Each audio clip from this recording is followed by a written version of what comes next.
राज्याचे उपमुख्यमंत्री अजित पवारांचं विमान अपघातात निधन झालं. सगळं राज्य हळहळलं. 28 तारखेच्या त्या सकाळी एका बाजूला विमान अपघाताची दृश्य दिसत होती, तर दुसऱ्या बाजूला अजित पवार यांच्या राष्ट्रवादीचे नेते होते हसन मुश्रीफ, धनंजय मुंडे, नरहरी झिरवाळ, दत्तात्रय भरणे. हे नेते अगदी हमसून हमसून रडत होते. याच नेत्यांनी नगरपालिका महानगरपालिका निवडणुकीत अजित पवार यांच्या खांद्याला खांदा लावून प्रचार केला होता. मुश्रीफ कोल्हापुरात, मुंडे बीडमध्ये, तटकरे रायगडमध्ये, दत्तामामा पुणे ग्रामीणला. सगळे नेते मैदानात होते, सगळे नेते चर्चेत होते. अशात अजित पवारांचं निधन झालं. महाराष्ट्रात एक न भरून येणारी पोकळी निर्माण झाली. तशीच पक्षाच्या राष्ट्रीय अध्यक्षांचं निधन झाल्यानं पक्षात सुद्धा पोकळी निर्माण झाली.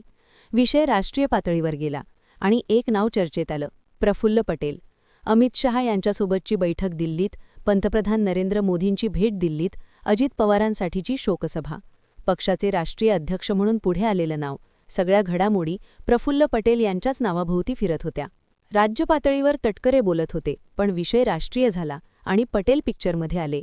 हे फक्त आत्ताचं गणित नाही. अगदी राष्ट्रवादी एकसंध असताना सुद्धा राष्ट्रीय पातळीवरच्या मुद्द्यांवर बोलणारे पटेलच असायचे. नुकतंच राज ठाकरेंनी सुद्धा एक ट्विट केलं, ज्यात ते म्हणाले, राष्ट्रवादी काँग्रेस पक्षासारख्या अस्सल मराठमोळ्या मातीतला आणि रांगड्या पक्षाचा अध्यक्ष हा कोणीही मराठी असावा, पाटील असावा, पण पटेल नाही. पण सध्या याच मराठमोळ्या मातीतल्या रांगड्या पक्षाचे सर्वात महत्त्वाचे नेते प्रफुल्ल पटेल आहेत हे नाकारता येत नाही. कोलकात्यात जन्मलेले पटेल विदर्भातून पुढे आले आणि पश्चिम महाराष्ट्र हा बालेकिल्ला असणाऱ्या पक्षाचे राष्ट्रीय कार्याध्यक्ष झाले. पटेलांना हे जमलं कसं? राष्ट्रवादीत सबकुछ पटेल हे चित्र कसं उभं राहिलं? पाहुयात या व्हिडिओमधून.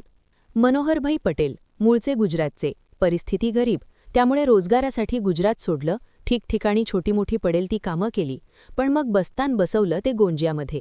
सुरुवात बेडी व्यवसायापासून केली होती, पण पुढे जाऊन बेडी, तंबाखू, फायनान्स, शिक्षण अशा प्रत्येक महत्त्वाच्या सेक्टरवर मनोहरभाईंच्या सीजे ग्रुपचा होल्ड बसला. 4थीपर्यंत शिकलेल्या मनोहर पटेल यांनी महाराष्ट्र आणि गुजरात दोन्हीकडे शिक्षण संस्था उभारल्या, आर्थिक बाजू भक्कम केली, लोकांशी कनेक्ट वाढवला आणि मनोहर पटेल राजकारणात आले, काँग्रेसचे नेते झाले.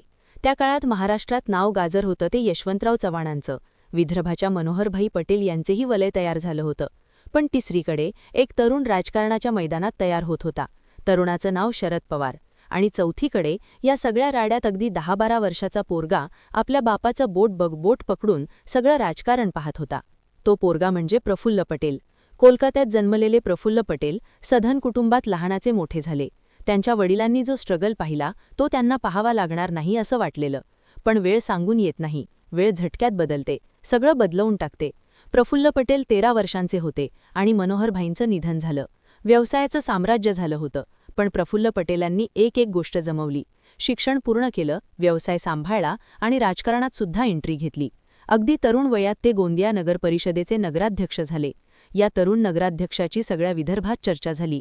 प्रफुल्ल पटेल राजकारणात पुढे आले हे शरद पवारांच्या नजरेतून अर्थातच सुटलेलं नव्हतं.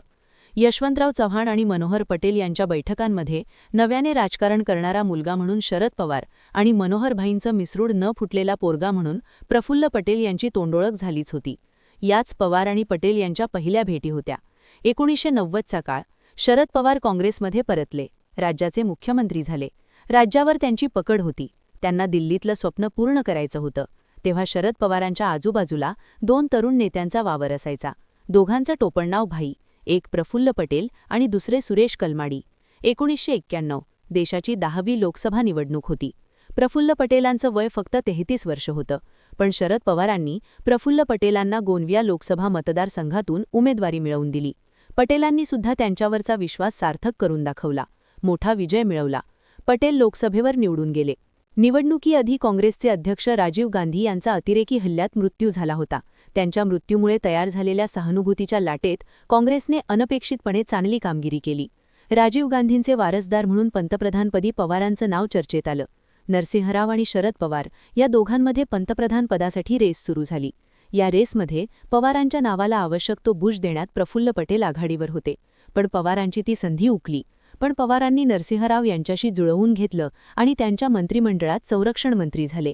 प्रफुल्ल पटेल म्हणतात, काँग्रेसच्या दरबारी संस्कृतीमुळे शरद पवार पंतप्रधान होऊ शकले नाहीत, पण पवार जितका काळ दिल्लीत होते तितका काळ प्रफुल्ल पटेल त्यांची सावली बनून वावरले.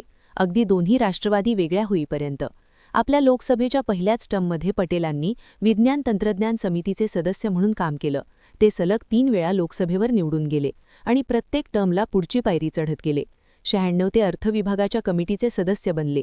मग नागरी हवाई वाहतूक, परराष्ट्र व्यवहार, पर्यावरण अशा अनेक संसदीय समित्यांवर पटेल पोहोचले. त्यांनी पवारांच्या सावलीत राहून सुद्धा आपलं वर्तुळ आखलं.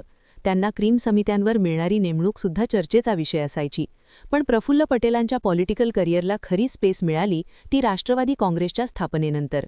काँग्रेस सोडल्यामुळे त्यांनी लोकसभेच्या खासदारकीचा राजीनामा दिला, राज्यसभेवर निवडून जाण्याचा प्रयत्न केला, पण निवडणुकीत त्यांचा पराभव झाला. शरद पवारांनी त्यांना 2000 पुन्हा राज्यसभेच्या निवडणुकीत उभं केलं. यावेळी डाव बसवला. पटेल राज्यसभेवर आणि पर्यायाने दिल्लीत आले. 2004 मध्ये प्रफुल्ल पटेलांना लोकसभेचं तिकीट मिळावं म्हणून शरद पवारांनी चाल खेळली. चाल यशस्वी ठरली. तिकीट मिळालं, पण पटेलांचा पराभव झाला. पण काँग्रेस राष्ट्रवादीचं सरकार आलं. पटेल पुन्हा राज्यसभेवर आले. त्यांना सरकारमध्ये घेण्यात आलं. नागरी उड्डाण मंत्रालयाचे राज्यमंत्री म्हणून जबाबदारी सुद्धा मिळाली. मग 2009 साली झालेल्या लोकसभा निवडणुकीत पटेलांनी विजय मिळवत लोकसभेत कमबॅक केलं. मनमोहन सिंग यांच्या सरकारमध्ये त्यांना अवजड उद्योगमंत्री आणि सार्वजनिक उद्योगमंत्रीपदाच्या कॅबिनेटपदी बढती देण्यात आली. 2014 मध्ये मोदी लाटेत त्यांचा पुन्हा पराभव झाला.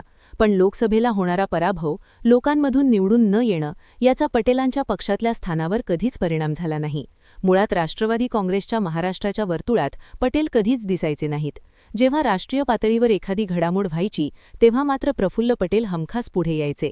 मग त्यांच्या बाईट्स घेतल्या जायच्या, त्यांच्या स्टेटमेंटच्या बातम्या व्हायच्या, त्यांची प्रचंड चर्चा व्हायची. कारण पटेल राष्ट्रवादी काँग्रेससाठी पॉलिटिकल मॅनेजर होते. मंत्रीपद, जनाधार, वोट बँक या पलीकडे प्रफुल्ल पटेलांचं राजकारण चालायचं. एकतर स्वतः मोठे बिझनेसमन, त्यामुळे बिझनेस आणि पॉलिटिक्समधला ब्रिज कुणासाठी कसा आणि किती लांबचा बांधायचा याची पटेलांना परफेक्ट जाण होती. प्रफुल्ल पटेल राष्ट्रवादी काँग्रेसचे राष्ट्रीय उपाध्यक्ष असले तरी त्यांच्या जाहीर भाषणाची कधी चर्चा व्हायची नाही. बातम्या चर्चेत यायच्या त्यांनी घेतलेल्या भेटींच्या, राष्ट्रीय नेत्यांच्या, उद्योगपतींच्या भेटी, कधी पवारांसोबत तर कधी पवारांशिवाय. मार्च 2021चं उदाहरण घेऊ. दैनिक भास्कर समूहाच्या गुजराती पेपरने अमित शहा आणि शरद पवार, प्रफुल्ल पटेल यांची गुप्त बैठक झाल्याची बातमी दिली. याआधी शरद पवार आणि प्रफुल्ल पटेल हे गुजरात साखर संमेलनात सहभागी होतील अशी बातमी आली होती. हे संमेलन रद्द झालं, पण शरद पवार आणि पटेल हे गौतम अदानी भेटल्याची बातमी मात्र प्रचंड गाजली. शहा ते अदानी दोन्ही भेटींच्या बातम्यांमध्ये पवारांसोबत प्रफुल्ल पटेल होतेच. थोडक्यात दिल्लीच्या राजकारणात आपली पोझिशन भक्कम ठेवण्यासाठी राष्ट्रवादीला जे जे गरजेचं होतं ते प्रफुल्ल पटेल करायचे. त्यामुळे शरद पवारांनी जेव्हा दिल्लीतूनच 2 राष्ट्रीय कार्यकारी अध्यक्ष नेमले तेव्हा एक नाव सुप्रिया सुळेंचं होतं, दुसरं प्रफुल्ल पटेलांचं. जेव्हा शरद पवारांनी अध्यक्षपदाचा राजीनामा दिला तेव्हा हा निर्णय फेटाळण्यात येत आहे अशी जाहीर घोषणा करणारे दुसरे तिसरे कोणी नाहीत, प्रफुल्ल पटेलच होते. एकसंध राष्ट्रवादीत पटेलांची पकड किती होती याचं उत्तर द्यायला राजीनाम्याचा किस्सा पुरेसा आहे. प्रफुल्ल पटेल यांची कारकीर्दही आरोपांनी गाजली. एअर इंडिया त्यांच्यामुळे बुडीत झाल्याचे आरोप झाले. एअर इंडिया, इंडियन एअरलाइन्स विलिनीकरण प्रकरणात पटेलांच्यावर एफआयआर सुद्धा दाखल झाल्या. ईडीने त्यांच्या मित्राला अटक केली. इक्बाल मिर्चीसोबत व्यवहार केल्याचा ठपका बसल्याने थेट अंडरवर्ल्डसोबत कनेक्शन असल्याचे आरोप झाले. पण एअर इंडिया प्रकरणात सीबीआयने क्लोजर रिपोर्ट दाखल केला. इंटरेस्टिंग गोष्ट म्हणजे अंडरवर्ल्डमधल्या माणसांशी कनेक्शन असल्याचे आरोप नवाब मलिक आणि प्रफुल्ल पटेल या राष्ट्रवादीच्याच 2 नेत्यांवर झाले. भाजपच्या अगदी राज्यातल्या नेत्यांनी मलिकांपासून अंतर ठेवलं. प्रफुल्ल पटेल मात्र दिल्लीच्या वर्तुळात सेटल राहिले, आधीसारखेच. राष्ट्रवादी काँग्रेस फुटल्यानंतर प्रफुल्ल पटेल अजित पवारांसोबत गेल्याने अनेकांच्या भोवळ्या उंचावल्या होत्या. पण अजित पवारांना आपल्या गटाची दिल्लीतली ताकद कायम ठेवायला पॉलिटिकल मॅनेजर हवाच होता. ही जबाबदारी प्रफुल्ल पटेल यांच्याकडे सोपवण्यात आली. इथेही ते कार्यकारी अध्यक्ष झाले. मोदी शहांना भेटत राहिले. अजित पवार गटाला केंद्रात मंत्रिपद मिळालं नाही. खासदारांचा आकडा मोठा नसल्याने त्यांची बार्गेनिंग पॉवर कमी झाली. पण महत्त्व अधोरेखित राहील याची काळजी मात्र प्रफुल्ल पटेलांनी घेतली. कुणासाठी कसा आणि किती लांबचा ब्रिज बांधायचा हे स्किल पुन्हा एकदा कामी आलं. अजित पवारांचं अपघाती निधन झाल्यानंतर पक्षाचे कार्यकारी अध्यक्ष म्हणून त्यांच्यावरची जबाबदारी वाढली. टेक्निकली ते पक्षाचे प्रमुख झाले. राज्यात राष्ट्रवादीच्या विलिनीकरणाच्या चर्चा सुरू होत्या. शरद पवारांकडे सगळी सूत्र जातील अशी चर्चा सुरू झाली. पण दिल्लीत मुरलेल्या पटेलांनी महाराष्ट्रातली सूत्र हलवली. काही तासात डाव फिरला. सुनेत्रा पवार उपमुख्यमंत्री झाल्या. पटेलांवर प्रचंड टीका झाली. पण आपण एका हाती दिल्ली सांभाळत असताना सुप्रिया सुळेंना वजन देऊन शरद पवारांनी दिलेला चेक भाजपसोबतच्या चर्चा मोडून अर्धवट सोडलेले डाव, प्रत्येक वेळी मात खाल्लेल्या पटेलांनी यावेळी पवारांना चेक देण्याचा प्रयत्न केलाच. अशात प्रफुल्ल पटेल राष्ट्रवादीचे राष्ट्रीय अध्यक्ष होणार या चर्चा सुरू झाल्या. त्या स्वतः पटेलांनीच नाकारल्या. पण नाकारताना अजितदादानंतर काय, कोण, कुठे, कसं ही प्रक्रिया पूर्ण करण्याची जबाबदारी माझ्यावर आहे, ती मी योग्य रीतीने पार पाडत आहे, असं सांगत राष्ट्रवादी काँग्रेसमध्ये सबकुछ पटेल हे आपली पोझिशनसुद्धा क्लिअर केली. त्यामुळे पहिले राष्ट्रीय अध्यक्ष होणार नसले तरी पटेल राष्ट्रवादीच्या, पर्यायाने राज्याच्या आणि पर्यायाने देशाच्या राजकारणाच्या मध्याभोवती फिरत राहणार आहेत. आणि यावेळी पडद्याच्या पुढून काही दिवसांपूर्वी भारतात मेसी आला होता. प्रचंड चर्चा झाली. तेव्हा प्रफुल्ल पटेल यांच्या सगळ्या फॅमिलीने मेसीसोबत फोटोज काढले. राजीव शुक्लानंतर सर्वत्र पोहोचण्याचं स्किल पटेलांनी जमवलं. प्रफुल्ल पटेल अनेक वर्ष इंडियन फुटबॉलच्या प्रशासनात महत्त्वाच्या पदांवर राहिले. त्यामुळे